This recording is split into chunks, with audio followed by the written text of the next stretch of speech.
అన్న నటిక టైలర్ వచ్చింది ఎలా ఉందన్న టివోని థామస్ గారిది? అంటే మైత్రి మూవీ మేకర్స్ వాళ్ళు తీసుకొస్తున్నారు. మలయాళ మూవీస్ అని హిట్ అవుతుంది బాగా.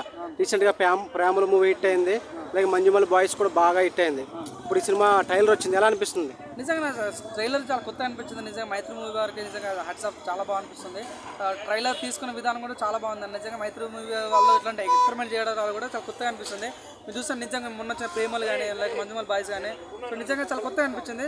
సో మీరు చూడడానికి సినిమా మొత్తం కూడా ఒక సినిమా బ్యాక్గ్రౌండ్లో జరుగుతున్న ఫీలింగ్ వచ్చింది. నువ్వు అంత పెద్ద సూపర్ స్టార్ నువ్వు ఫ్యాన్స్ ఎందుకు ఫాలో చేస్తలేవు అనుకున్న డైలాగ్స్ కానీ చాలా కొత్తగా అనిపించింది. సో 2-3 సినిమా ఫ్లాప్ అవ్వని నువ్వు హీరో దిగిపోతావు అన్నది నిజంగా నాకు కొత్తగా అనిపించింది. కొత్త వేరియంట్లో అనిపిస్తుంది అయితే. సో బ్యాక్గ్రౌండ్ మ్యూజిక్ చాలా బాగుంది, సినిమాటోగ్రఫీ చాలా బాగుంది, హీరో యాక్టింగ్ కూడా చాలా మనకు ఒక సెకండ్లో వేరే కనిపిస్తుంది, ఇంకో డబుల్ యాక్షన్లా ఫీలింగ్ వచ్చింది.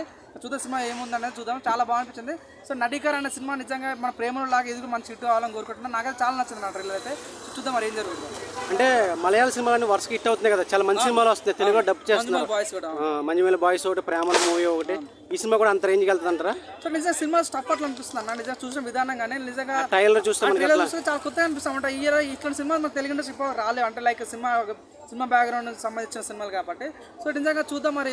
హీరో కూడా మంచి వర్సటైల్ యాక్టర్ కాబట్టి సినిమా స్టోరీ అంటే మాత్రం ఎవరు ఆపలేదు నిజంగా. అంత పెద్ద సినిమా అయినప్పుడు కూడా సో మైత్రి మూవీ వాళ్ళు కూడా అంత ఈజీగా సినిమా మన తెలుగులో డబ్ చేయడం ఇంపాసిబుల్ కదా. తీసుకోవడం అనేది చాలా కొత్తగా అనిపిస్తుంది నిజంగా. 100% తీసుకున్నా అంటే మాత్రం 100% హిట్ అవుతాను అనుకుంటున్నాను. Okay, thank you.